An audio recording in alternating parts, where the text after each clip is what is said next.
Bismillahirrahmanirrahim. Peristiwa yang sangat menggenaskan di Tasikmalaya.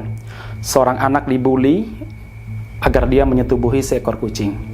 Yang terjadi dia melakukannya dan pada akhirnya mentalnya sangat tertekan dan kemudian meninggal.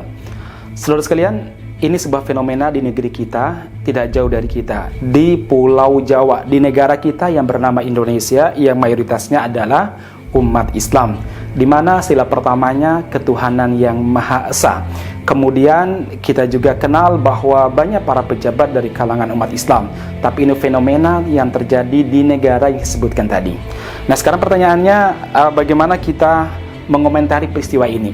Yang pertama, kita ucapkan semoga Allah Subhanahu wa Ta'ala mengampuni almarhum anak kita yang meninggal ini, karena bagaimanapun dia seorang anak yang tidak begitu banyak tahu menahu tentang dunia kejahatan dan juga sangat jauh dari nilai-nilai Islam. Kemudian yang kedua, ini adalah fenomena masyarakat jahiliyah yang tidak terbimbing dan tidak terbangun di atas syariat Allah Subhanahu wa Ta'ala. Fenomena masyarakat yang jauh dari nilai-nilai Islam dalam kehidupan mereka, atau bahkan nilai Islam hanya pada perkara-perkara tertentu saja, bukan pada semua sisi kehidupannya. Ini fenomena masyarakat yang jahil, walaupun jahiliyahnya tidak sebagaimana masyarakat jahiliyah pada zaman Nabi Muhammad berdakwah dulu. Kemudian yang ketiga, ini adalah bukti kegagalan. Kegagalan siapa? Kegagalan orang tua dalam mendidik bisa juga kegagalan para guru dalam mendidik anak-anak, dan bisa juga kegagalan negara dalam melindungi masa depan generasi bangsa ini. Baik, itu poin pertama.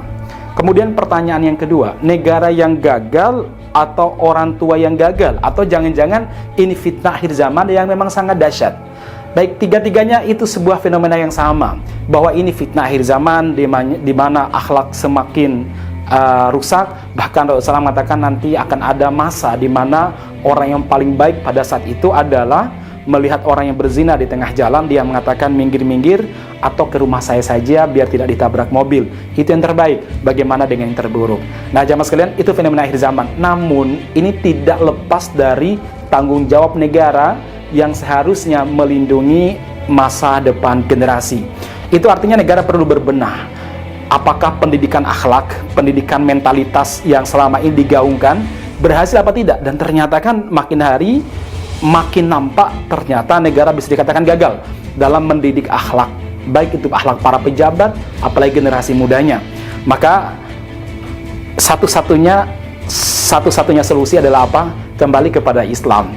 Sebagaimana Imam Malik rahimahullah pernah mengatakan, lantas luha hadil ummah illa bima saluhat bi awaluha.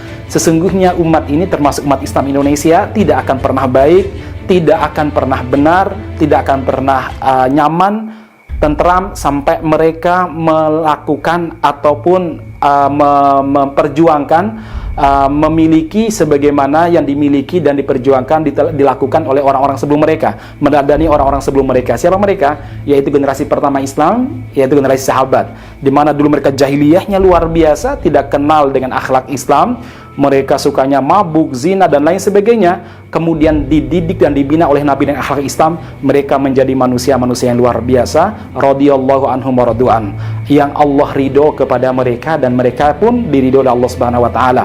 Mereka ridho kepada Allah dan Allah pun ridho kepada mereka. Manusia yang paling baik dalam panggung sejarah kehidupan manusia, yaitu para sahabat, kan dibina dengan nilai-nilai Islam. Ini juga tanggung jawab orang tua.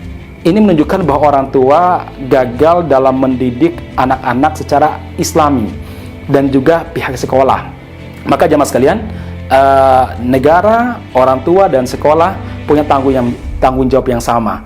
Dan solusi yang diberikan oleh Islam cuma satu, kembali kepada nilai-nilai Islam, menanamkan akhlak Islam dalam kehidupan bermasyarakat, di dunia pendidikan, di masyarakat, maupun itu menjadi ideologi bangsa kita.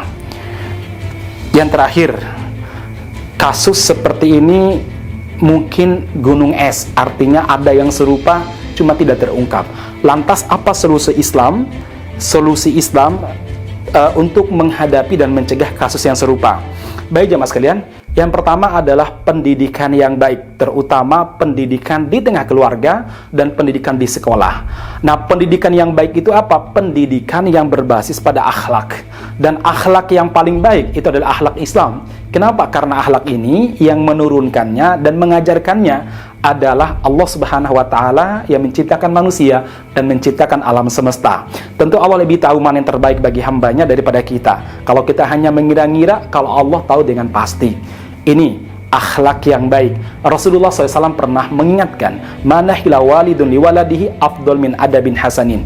Tidak ada warisan yang paling baik yang diwariskan oleh seorang tua kepada anaknya melebihi akhlak yang baik. Ini pentingnya akhlak yang baik, jamaah sekalian. Kemudian yang kedua adalah kita sebagai orang tua dan pihak sekolah, demikian juga masyarakat di sekitar yang di mana anak-anak kita tinggal, punya kewajiban untuk mengawasi pergaulan anak-anak kita. Kita harus mencarikan pergaulan yang baik dan memastikan teman gaulnya, temannya, dan juga tempat dia bergaul adalah tempat yang baik. Ingat pesan Rasulullah SAW, almar'u ala dini khalili. Seseorang tergantung agama temannya. Kalau temannya baik, dia akan baik. Kalau temannya buruk, maka dia akan buruk. Kemudian yang terakhir adalah apa? Pentingnya memilihkan lingkungan yang baik bagi anak-anak kita untuk tinggal. Pergaulan yang baik bagi anak-anak kita untuk bersosialisasi dengan masyarakat. Kemudian penting juga kita memilihkan pendidikan yang baik untuk anak-anak kita. Dan saya punya keyakinan yang kuat, tidak ada yang baik di dunia ini melebihi Islam. Islam yang baik, lingkungan yang islami, sekolah yang islami, kemudian pergaulan yang islami, itulah solusi bagi fenomena bullying, fenomena yang terjadi sebagaimana di Tasik ini. Semoga Allah Subhanahu wa Ta'ala merahmati kita semuanya, dan saya yakin kita orang Indonesia bisa untuk menanamkan nilai-nilai Islam dalam kehidupan kita. Buktinya hampir 500 tahun Indonesia jauh sebelum kita merdeka diatur dengan nilai-nilai Islam pada zaman kerajaan-kerajaan Islam, mulai daripada kerajaan Aceh, kerajaan Darussalam, sampai kerajaan Demak Bintoro, kerajaan Giri Kedaton di Gresik, demikian juga kerajaan Islam yang ada di Makassar, sampai kerajaan Islam yang ada di Ternate Tidore pada zaman Sultan Nuku, Sultan Babullah. Ternyata kita pernah berhasil menerapkan nilai-nilai Islam dalam kehidupan kita. Selamat berjuang untuk masyarakat yang lebih baik di negeri kita. Assalamualaikum warahmatullahi wabarakatuh.